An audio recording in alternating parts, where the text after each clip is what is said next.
रोवत है मुकेश साले, रोवत है मुकेश साले, पीटे थे कपार हो बहिनिया के चोरी हो गया। सुना थानेदार हो बहिनिया के चोरी हो गया। सुना थानेदार हो बहिनिया के चोरी हो गया।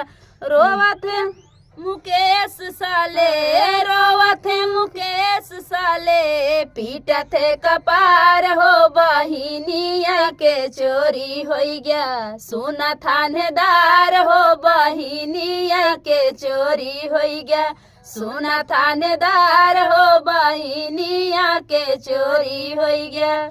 खोजी अइले जौनपुर, खोजी अइले खुटहन, खोजी अइले जौनपुर हो, खोजी अइले खुटहन, बजरिया